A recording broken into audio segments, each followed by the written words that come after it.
Greetings from LA, my dear friends. This is Daisuke, and I very much hope that this video finds you well and in very good spirits wherever you are in the world.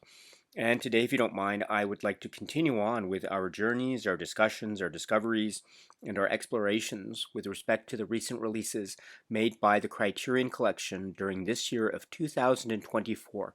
And specifically, I'd like to focus on the wonderful set that the Criterion Collection released or re-released to welcome us in this year of 2024, which was this set earlier in the year. This is the 4K UHD plus Blu-ray release of the what is known as the APUR trilogy, and this is from the filmmaker Satyajit Ray. And so we have been going over the course of a number of videos the films that can be found in this miraculous collection of works from Satyajit Ray. So today I'd like to continue on with this discussion by focusing in on the third of such films. And this is a work which is described as being from the year 1959, and it's given in the context of this set its own spine number at spine number 785. And this is the film from the filmmaker Satyajit Ray. And the name of the work is APUR SANSAR.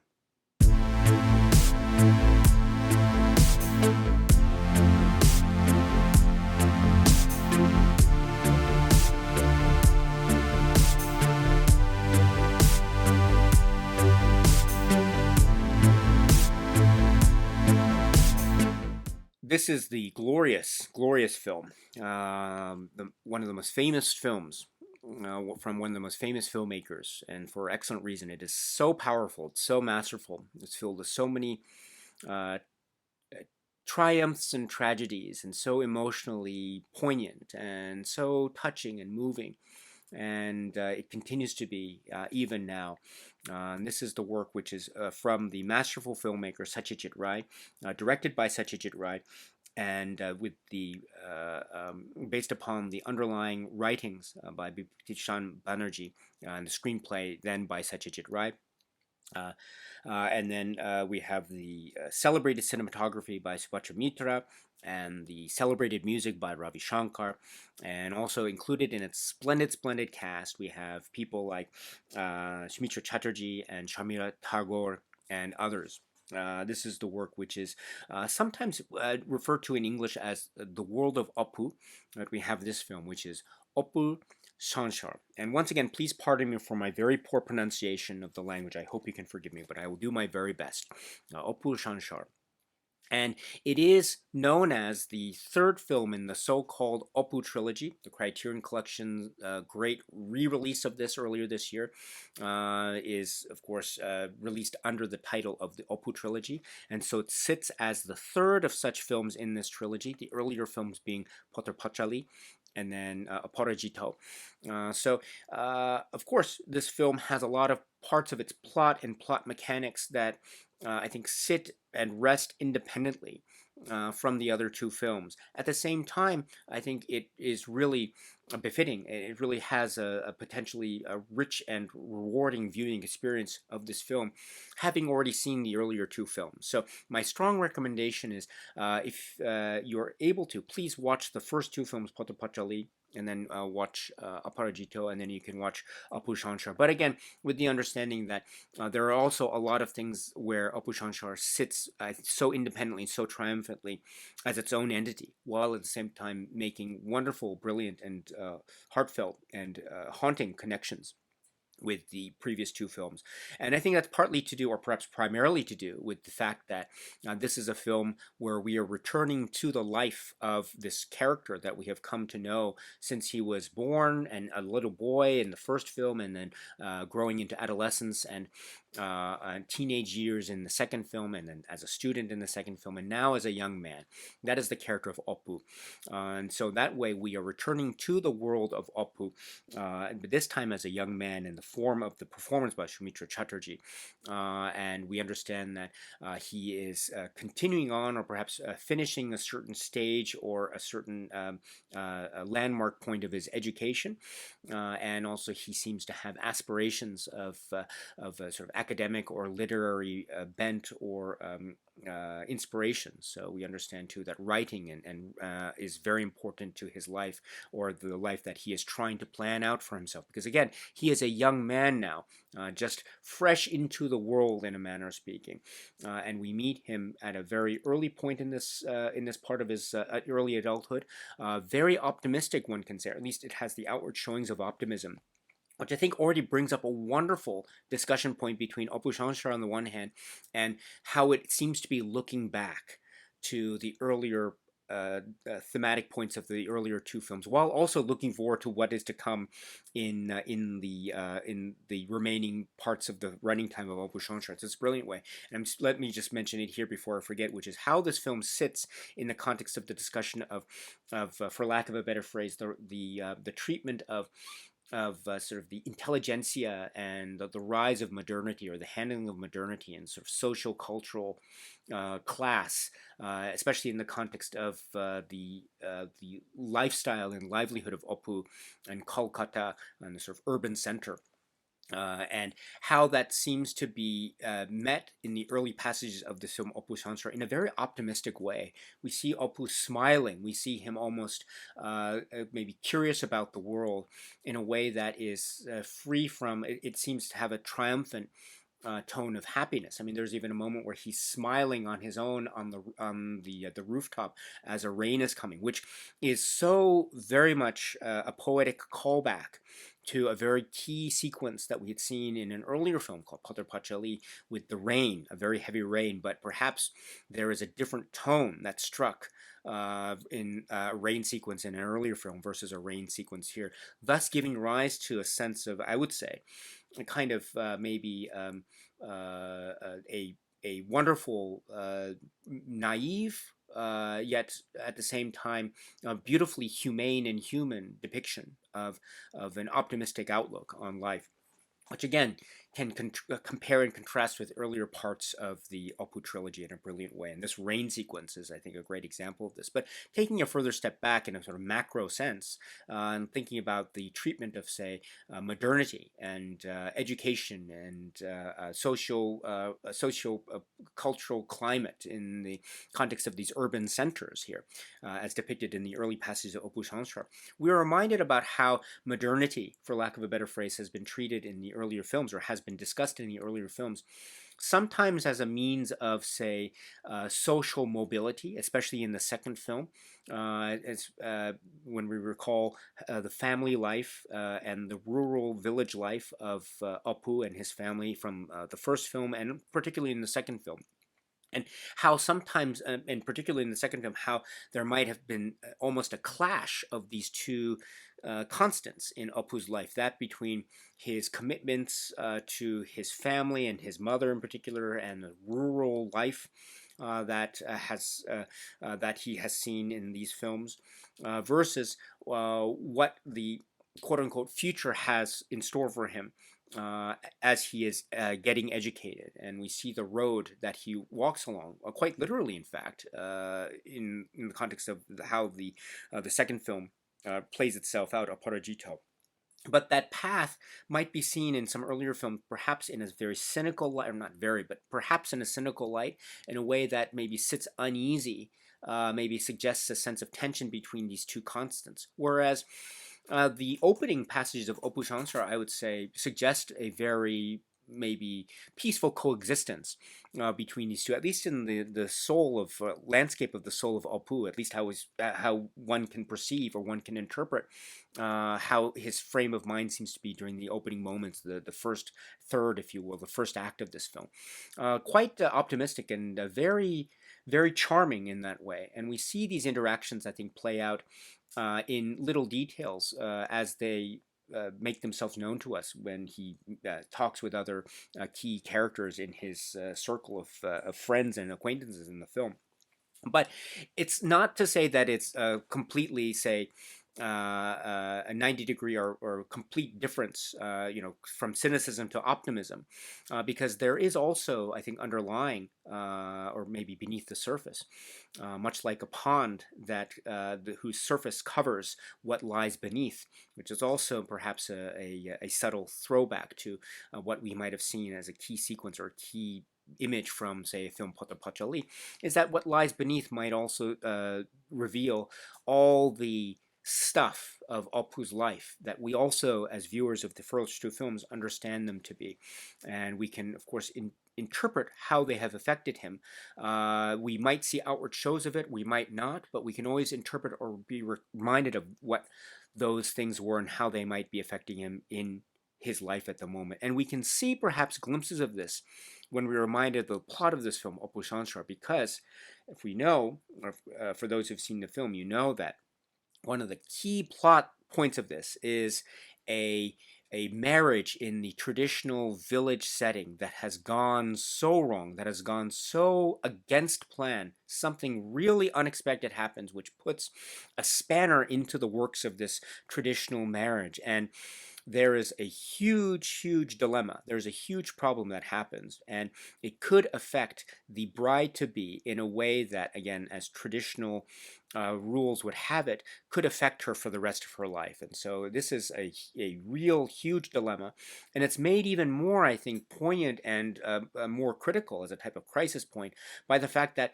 we understand that APU is not so close in terms of a familial context or even a close relationship with this family. He's there almost as a type of side figure, as a sort of friend of a friend of a friend type of relationship. So that makes it even more of a dilemma from his point of view, because he is regarded as seen in this huge time critical crisis point as being the only person within earshot to be able to save the day, as it were. So this brings about, I think, a wonderful, a brilliant dynamic, which almost has its feeling or placement in a kind of romantic drama or melodrama, or almost in this way, quote unquote, being in the wrong place at the wrong time type of romantic drama comedy, even, that will also, as the film progresses, lead to maybe two characters that seem to be total opposites, maybe not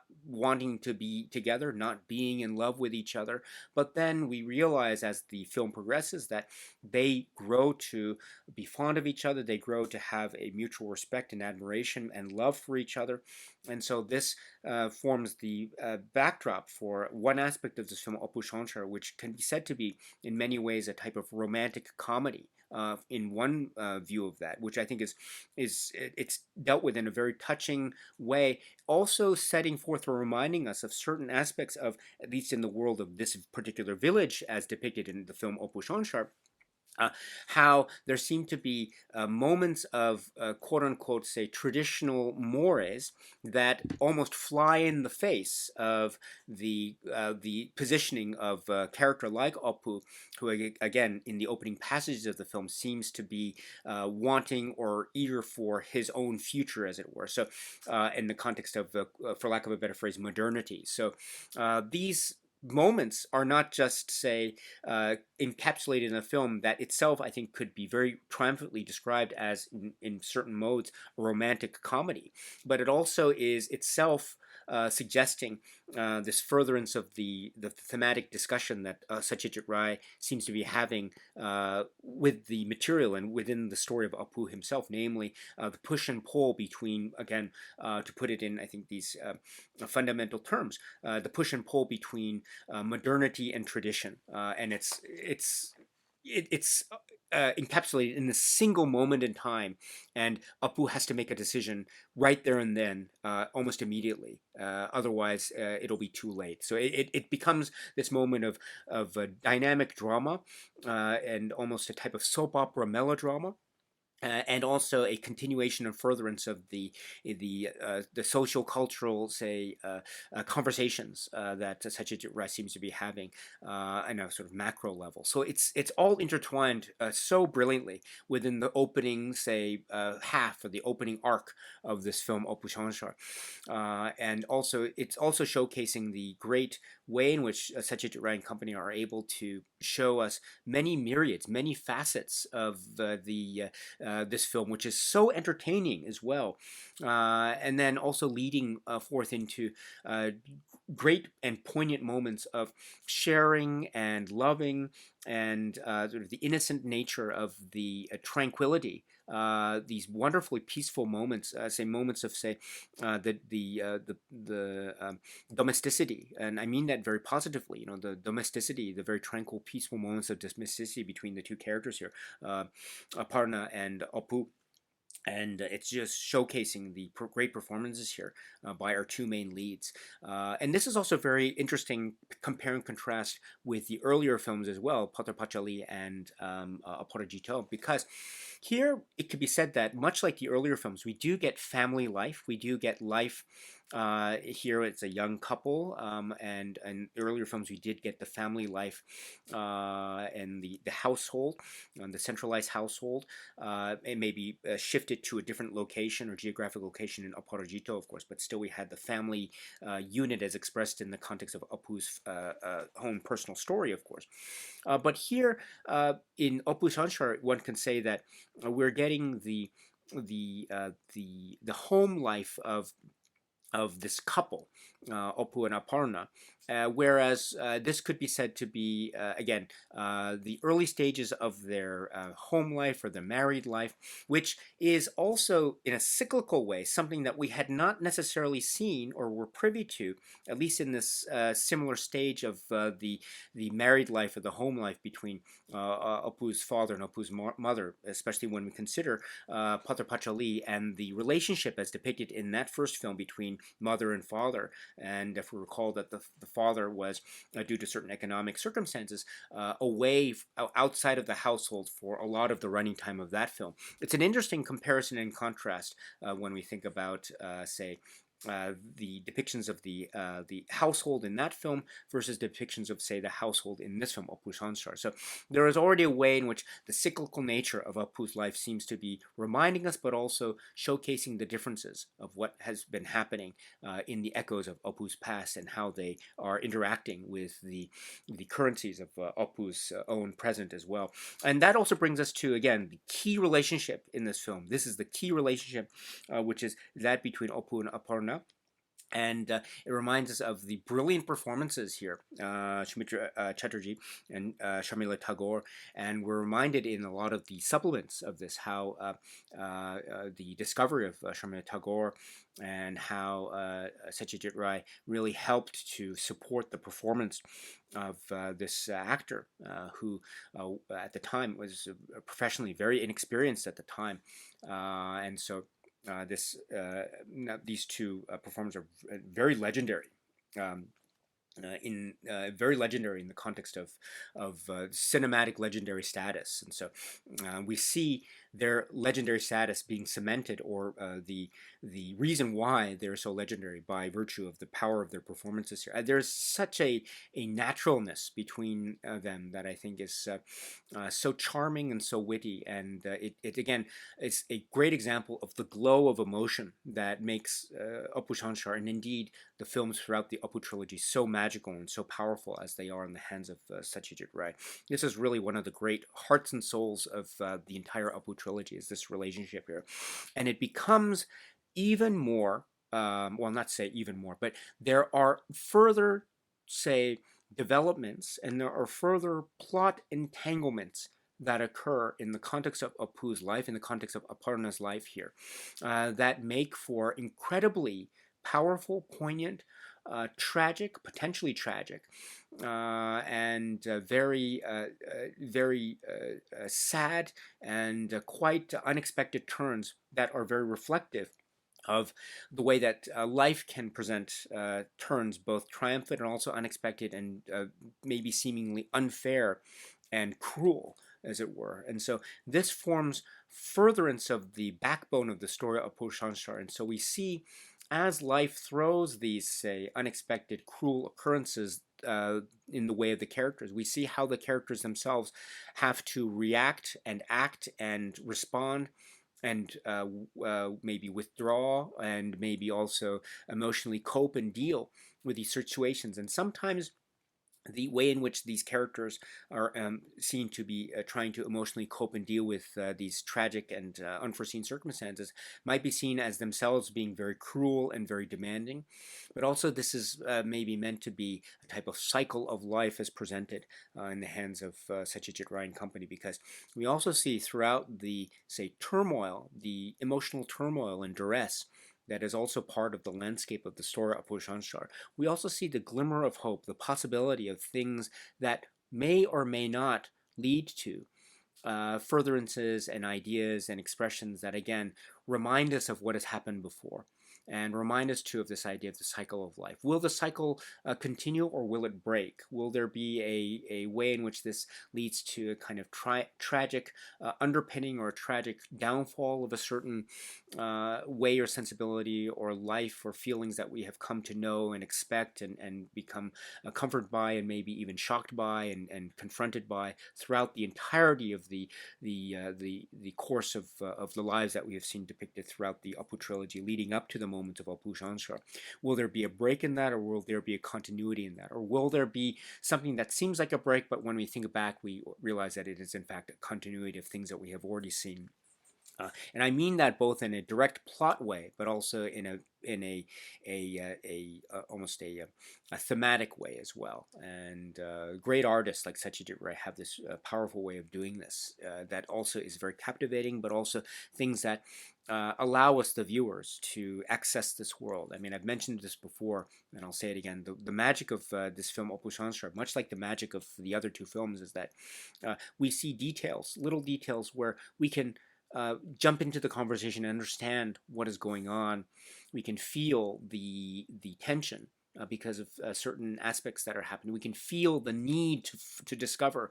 We can feel the need and the temptation of characters to, say, in some instances, maybe some characters wanting to escape and totally drop off and not be found and be on their own sort of solitary journey. We can understand the needs of others trying to find out where these characters have gone to and what has driven them along the way. We can also understand leaving people and then meeting up after some years have passed and seeing the passage of time, feeling how this person is completely different and an unknown character to us, but also feeling how this person has not changed at all. And so these and other ways, I think, are modes of entry into the very powerful world of APUR. And again, going back to looking at this film in the context as it sits in the APU trilogy writ large, there is a type of poetry that is concurrent. And the poetry, I think, sits to remind us of how much APU is his own individual, his own human being, and how much he is also part of this grand tapestry, if you will. And one can call it cosmic, one can call it maybe even religious, but also at the end of the day, there is fundamentally, it is a path that is drawn in a fundamentally humane way. It is drawn in a way that is very universal, that is itself quite undeniable. And so, and then when the film ends and you take a step back as a viewer and you take a breath and you realize what you've seen, you realize that you have witnessed this type of life itself, or lives themselves, being expressed in cinema. This directness between the humane depiction of life in cinema is exactly what's going on within the frames of APUR. And so anyone who is looking for a film that will move you to your very core, anyone who is looking for a film that will shock you and just draw you into all the twists and turns of life, anyone who's looking for a film that is very thoroughly entertaining in this and many other respects, look no further than this work, APUR. It is one of the great examples of cinema history. It is one of the great examples of the work of Satyajit Ray. It is one of the great examples of cinema, period. And it sits so rightly on its own merits, the film APUR SANSAR, and also in the context of the APUR trilogy in such a triumphant and glorious way. So this is the work, again, from the film from the year 1959, from the filmmaker Satyajit Ray, and it is APUR SANSAR. The Criterion Collection has released or re-released this film, APUR SANSAR, as part of the re-release of the trilogy, the so-called trilogy, the APUR trilogy. So from several years back, this was the Blu-ray set, and one of the great releases in Criterion's history, I would dare say. And we have a reminder of this once again in the re-release, the reissue, as it were. But this time, also employing not just the Blu-ray, but also employing the 4K UHD format for purposes of the January 2024 release. So, and then I have the 4K UHD disc in the player right now, APUR SANSAR, and we'll talk about that. We'll talk about the restoration right now because, as I've mentioned before, the booklet mentions about the restorations, and it does have some very key notes about the restorations of the films, including APUR SANSAR. But let me also point out that Patra Pachali, I'm quoting from page 40 here of the booklet, Patra Pachali, Aparajito, and APUR SANSAR are presented in their original aspect ratios of 1.37 to 1. And let me skip down here. Let's see. For APUR SANSAR, a 4K digital master was created on an Aeroscan film scanner from a 35mm fine-grained positive from the British Film Institute and a 35mm safety duplicate negative from the Academy Film Archives. And then also for APUR SANSAR, two 35mm prints and a 35mm magnetic track from the BFI National Archive. These are described as being the original mono soundtracks were mastered from such elements in the context of APUR SANSAR, and other notes to be found about the restorations here. So, to my understanding, based on the information found in the booklet, and also based on my own eyes and ears, having seen this film in the previous Blu-ray iteration from Criterion from several years back, and then watching the film on the 4K disc now, and then also watching it again on the Blu-ray disc a number of times as well, is that this feels like it's based upon the same materials as we've seen before. So, as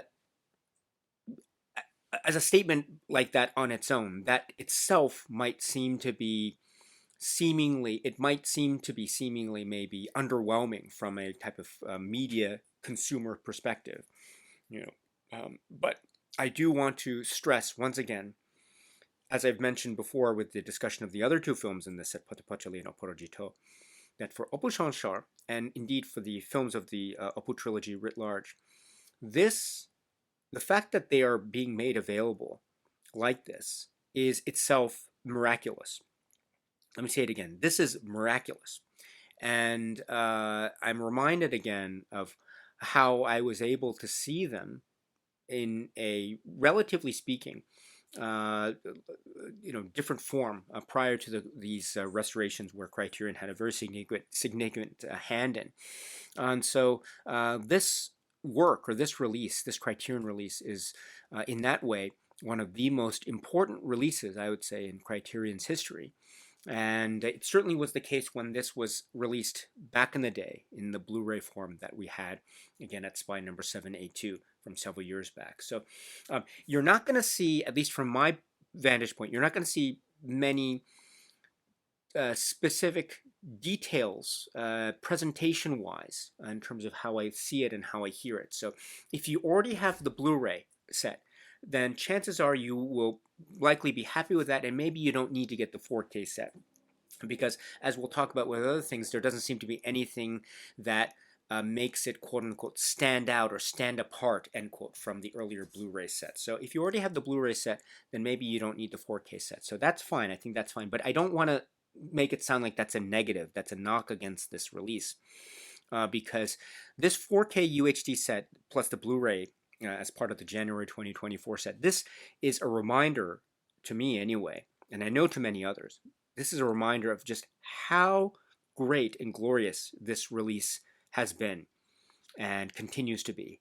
And this is also a reminder to releases like this are a great reminder of these films themselves, and so to be able to talk about them as well. I mean, I'm sitting here right now being able to talk about this films I haven't before on this channel, and why? Because of this re-release from Criterion from January 2024, and so uh, it's this type of momentum that a release or re-release gives that I think itself is very, very important. And so, if anything, it's a reminder of how great it is to be able to say that we're able to watch these films in the forms that we're able to see them. And now we have the choice to be able to see them, say, in the new 4K UHD plus Blu-ray format box set that we have, courtesy from Criterion from earlier this year, especially for those who say don't have the set yet, or maybe for those who are looking for ways to consume home media in the 4K UHD format, or the 4K disc format. Then this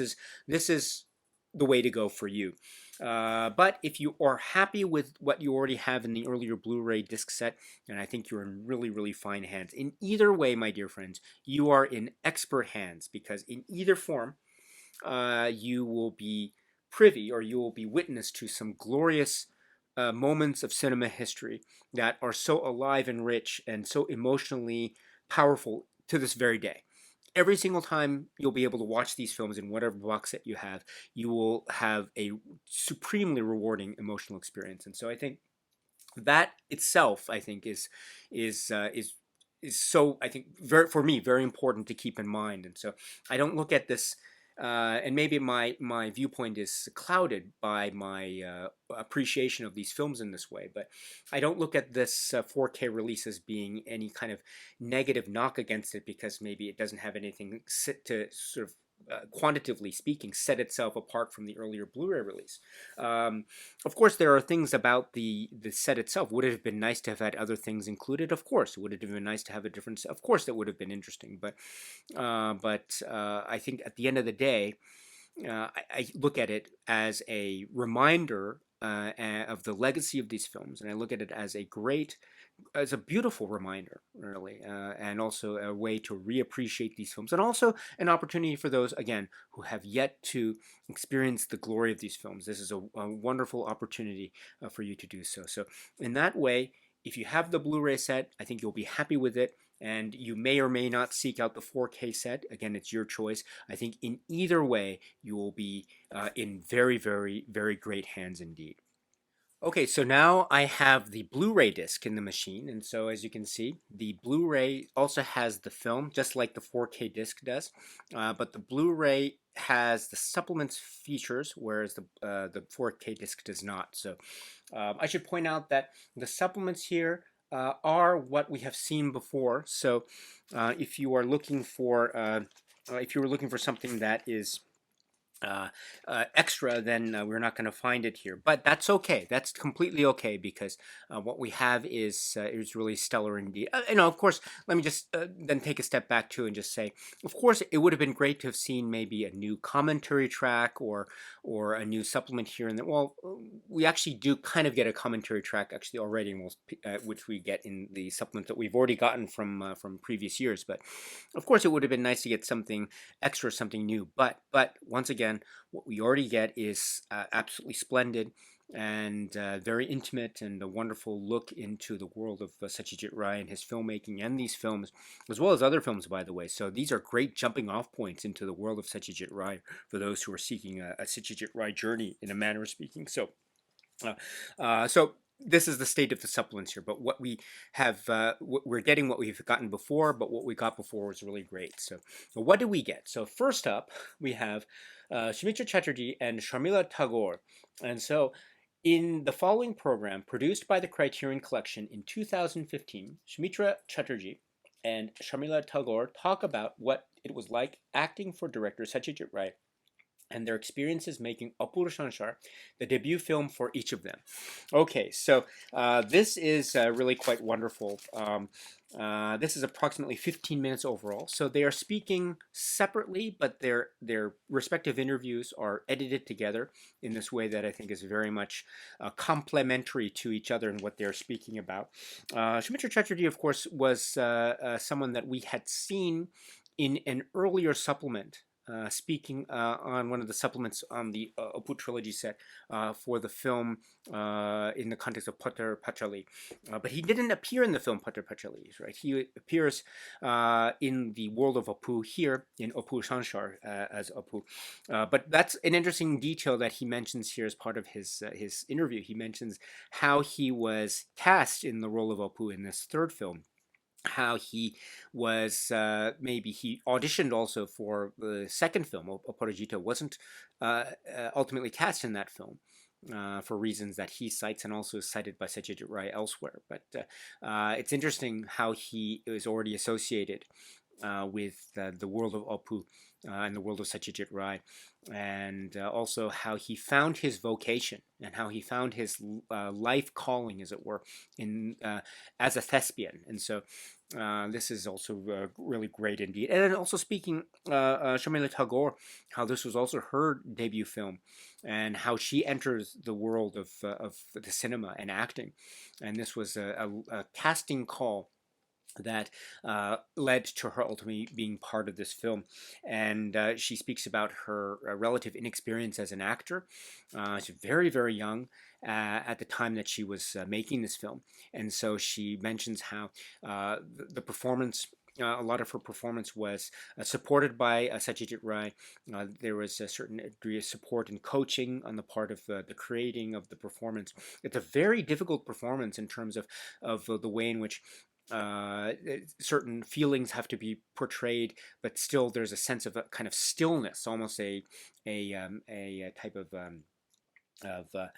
a type of forced stillness, and that force is maybe based upon exterior expectations of the characters, etc. So it's a very but she translates those feelings so well in the performance, and so we understand how this is based upon her working with Satyajit Ray.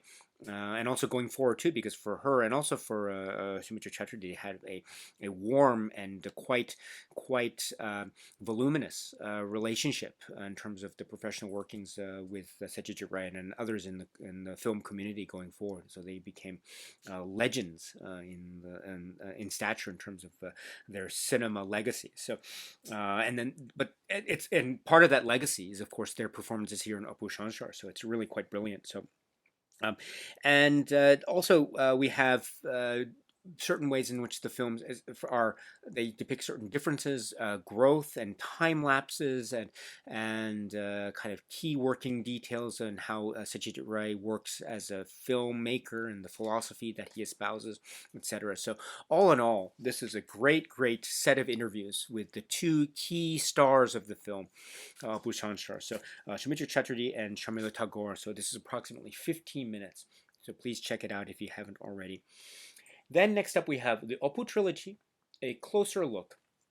And this is in the following program produced by the Criterion Collection in 2015. Filmmaker, producer, teacher, and former head of the British Film Institute, Mamoon Hassan, explores both the formal techniques and themes of the APUR trilogy. This is approximately 44 minutes. Now, in my discussion here of APUR SANSAR, and also in my discussions of Oporojito, the previous film, and then Potter Pachali, the first film, I did make mention perhaps of some minor critical points about how it would have been nice to have had, say, a commentary track or two, etc., with regard to these films. Well, I think what we get here is a great scene select commentary track, as it were, with Mamoon Hassan being interviewed, but also speaking specifically about scenes and details of the trilogy, starting with Potter Pachali through to Oporojito and then to APUR SANSAR. So what we are getting is, in a sense, a scene select commentary track from Mamoon Hassan, which is absolutely brilliant. I mean, there are themes and there are images that run through the films that have their genesis or that have their bearings, say, in the earlier films, Potter Pachali, and that have continuations in Oporojito and into APUR SANSAR. So, and it reminds me too of the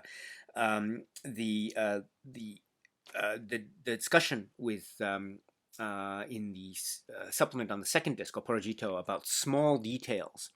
and how the small details, one of the great, I think, assessments in that discussion on the Oporojito disc is how small details seem to be translating aspects of Bengal culture and how these can be symbols or details that Bengali audiences would have understood, etc. And I think that type of transitioning through or use of symbols or symbolism throughout the films the APUR trilogy, I think is something that Momo Hassan points out in a very brilliant way here as well, in this separate yet equally as engaging discussion of the APUR trilogy. So, for example, images about the trains and how trains themselves are a direct lineage into the sense of modernity on the one hand, but also they are the impending image of death on the other, at least in the hands of Satyajit Ray. So this, and how this translates throughout the film, in particular punctuating the first film, Pata Pachali. And then also we have images of nature and the poetic application of nature and almost the cinematic heightened realism of these moments. And I think how that punctuates, for example, the landscape of Porojito very well. And then also certain images and symbols that find their own breadth and translation in the works of 1959 work of APUR SANSAR. So this is a scene select detailed, essentially commentary, a on-the-spot commentary track, as a manner of speaking, from Momun Hassan, who knows so much about this. His command of detail as he's sitting there, it's extraordinary, and it's really, really detailed. So this, I think, is one of the highlights of this. It has been a highlight for me since this set was first released, and it continues to be. I pick up new things every single time I watch this. I forgot to say, right, it's approximately 44 minutes, so you get the full picture in this chunk of time that goes by so quickly. It's really great, and such a great tone of voice, so very soft-spoken and full of a type of welcoming atmosphere as well. So it's really great. One of the great strengths. So it's great to have this carried over. So this is from 2015, so please check this out if you can. Also, my strong suggestion would be watch all the films first, and then you can watch this, because it does go into specific details of each of the films, Pata Pachali, Oporojito, and then APUR SANSAR. So please check this out if you can. Next, we have Honorary Oscar, which is described as, in 1992, director Satyajit Ray received an honorary Oscar for his lifetime of achievement in filmmaking. A clip from that year's award ceremony is presented here, courtesy of the Academy Film Archive at the Academy of Motion Picture Arts and Sciences. So it's described as being from 1992. So my understanding is that the ceremony was held in 1992, and this was regarding the films for the year of 1991. So actually, I remember as a kid, I watched the ceremony when it was live or when it was broadcast. So I watched it actually as it was being broadcast. So, and this was, again, it's described in 1992, so early 90s. So, I would have been 10, 11, 12, so 13 years old or so, something like that, when I watched this ceremony. And so I remember this clip, watching this ceremony. It was presented by Audrey Hepburn, and she was presenting Satyajit Ray, and I remember she mentioned in her speech where she was addressing the audience, Satyajit Ray unfortunately couldn't be there in person, so there was a videotape message that he made afterwards. He was evidently quite ill at the time, but his illness, or he looked very frail as well, holding his Oscar from what looked like his bed. So looking very frail, but his speech was so filled with life, and there was humor, and it was effervescent, and he was showing so much gratitude and appreciation for this. So it was wonderful to see that. It was, for me too, I recall this was in many ways my first entry point into Satyajit Ray, because I didn't know Satyajit Ray, again, when I was 12 years old, 13 years old. And then watching this broadcast and seeing this, and then hearing Audrey Hepburn describe a little bit about the character of APUR, and Patra Pachali being mentioned in her speech directly. This was, again, for me, this entry point. And remember, in the early 1990s, it wasn't so easy to be able to access the films of Satyajit Ray or the films in the APUR trilogy like it is now with the Criterion release, etc. We didn't have the Criterion release back in the day, so for me, this was my first time to know who this filmmaker was, and I was so curious. One of the things that's that I wish this had, it doesn't have unfortunately, is that during the actual Oscar broadcast, there was also, after Audrey Hepburn makes her introduction to Satyajit Ray and describing how he is to receive, or he is receiving the this honorary Oscar. There's actually a clip, a montage of scenes from Satyajit Ray films, from some of the, or from the APU trilogy, but also from other Satyajit Ray films as well. Some of which also you can find elsewhere in the Criterion Collection physical media catalog, by the way. But unfortunately, that montage clip is not part of what we see in the Criterion supplement here. So we get Audrey Hepburn's speech, and then we have a quick cut, and it goes straight into the videotape speech from Satyajit Ray, which is being broadcast on a huge screen, which is on the stage of the Oscar ceremonies in California. Actually, there was, in the middle of that, there was a lovely montage, maybe about 2 minutes or so, if I remember correctly. I'm basing it on memory. There was a lovely montage of clips from Satyajit Ray films. And so that, to me, too, was my first entry point into seeing some of these clips from Satyajit Ray films. What is this world? This is so wonderful and amazing. And I'm seeing just these, and the overlay of music as well. And some scenes, too, from some famous scenes from Aparajito, etc. I wouldn't know what they were until I had watched, say, Aparajito later on in my life. But that sequence, that montage is so great. I wish it could have been included here. It's not, for whatever reason. I can only assume that maybe it has something to do with copyright or intellectual property rights issues, etc. I'm not sure, but that's not included here. I think if you were to look around, maybe you can find the Oscar broadcast somewhere online, and you might be able to find clips of that actual broadcast or that part of the ceremony with Audrey Hepburn speaking, and then enters into the actual montage moment of the clips from the various Satyajit Ray films, because it's really great. But it is without sans montage, which is a shame, but you still get the great speech from Audrey Hepburn, you get the great speech from Satyajit Ray. And I understand too that this was made, not it was made, and then not long after Satyajit Ray unfortunately passed away. But we get another wonderful glimpse into, a reminder into the importance of Satyajit Ray in the world of cinema writ large, and celebrated here in this moment in the early 1990s at the Oscars. So that's really great. So please check it out if you can. And if you can try to find the montage clip somewhere, please do so as well. But at least you can get the great speeches from Audrey Hepburn and Satyajit Ray here. So that's really great. So please check that out if you can. It's approximately, sorry, I forgot, it's approximately, I think, 3 minutes or so. Yes, as well. Finally, we get Restoring the APU trilogy. And here is the shorter version and the longer version. So the following programs were created by filmmaker Kogonada for the Criterion Collection in 2015.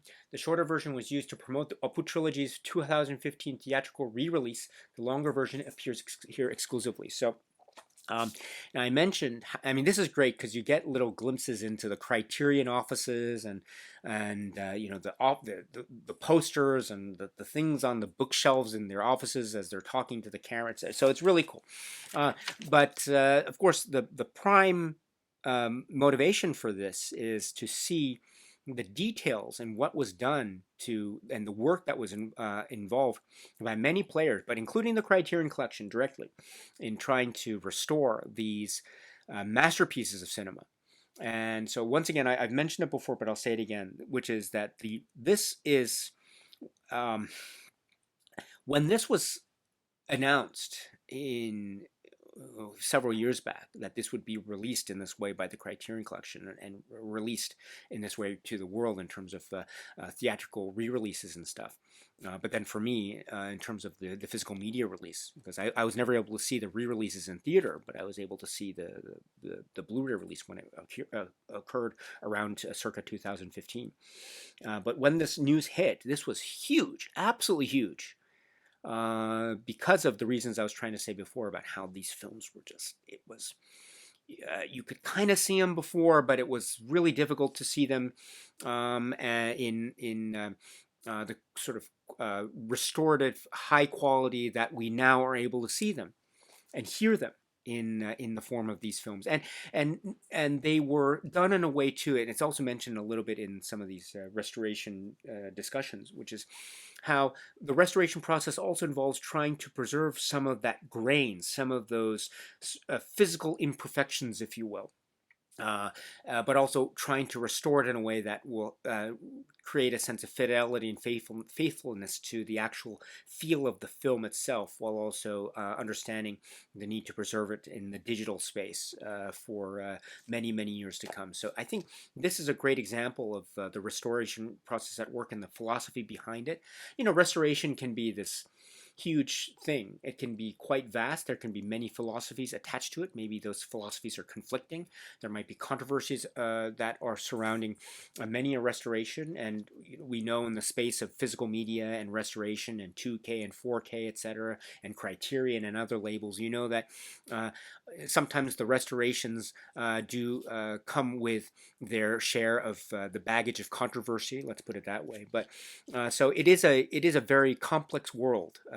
So I'm not I'm not privy to the details of restoration. I'm not an artist. I'm not a professional restorer. So things like this, programs like these, are very illuminative, illustrative to me, and they show the detail and care and the philosophy behind the restoration as well. And so I think, as I say, at the end of the day, restorations sometimes work for some and they sometimes don't work for others, but at least we get the thinking behind what the restorations are, or it's nice to get that thinking, and we get that here in the treatment for the APUR trilogy, which I think is, as I say, could be arguably one of the great examples of modern day digital restoration that we have seen, and therefore one of the great releases, I think, from Criterion. I'm certainly grateful for it, that's for sure. And so we get little glimpses of this again in the shorter version and the longer version here from 2015. So if you're interested, please check this out if you can. This is really wonderful. Again, this is, I think, in the context of the APUR trilogy writ large. So it's not APUR SANSAR specific. So maybe for these and other releases, my other supplements, my suggestion is to watch APUR SANSAR first and watch the other films first, and then you can address these wonderful supplements.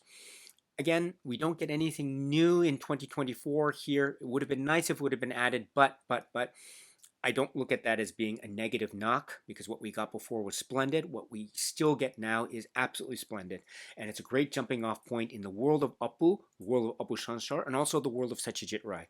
So this is, I think, a great place to explore further, or if you have the need to want to explore further, this is a great place to start, and you can jump off into your directions of your own Satyajit Ray journeys should you see fit. So please check out these supplements if you can, accompanying the disc of the Blu-ray of APUR SANSAR. It's really great.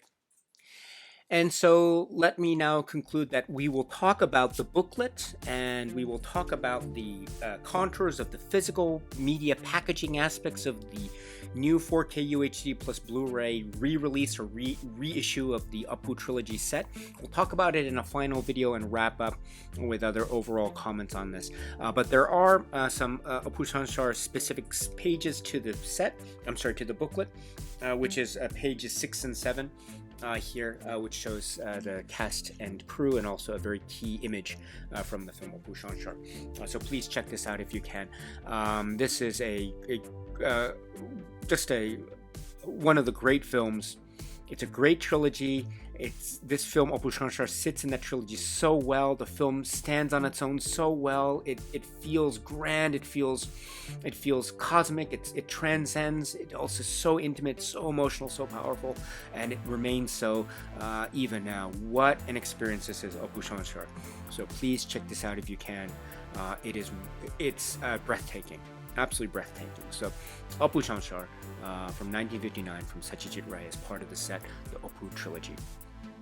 So my dear friends, so that's it for now, but we will have one more video talking about the context of the APUR trilogy, the Criterion set writ large, to end this run of video discussions. So I hope to see you at the next video, my dear friends. But until then, please continue to be happy and healthy and well, and please keep on watching a lot of great movies, including APUR SANSAR, including Patapachali, Aparajito, the other films in the so-called APUR trilogy, including other films by Satyajit Ray, and beyond. So until the next video, my dear friends, stay strong, stay safe, and cheers.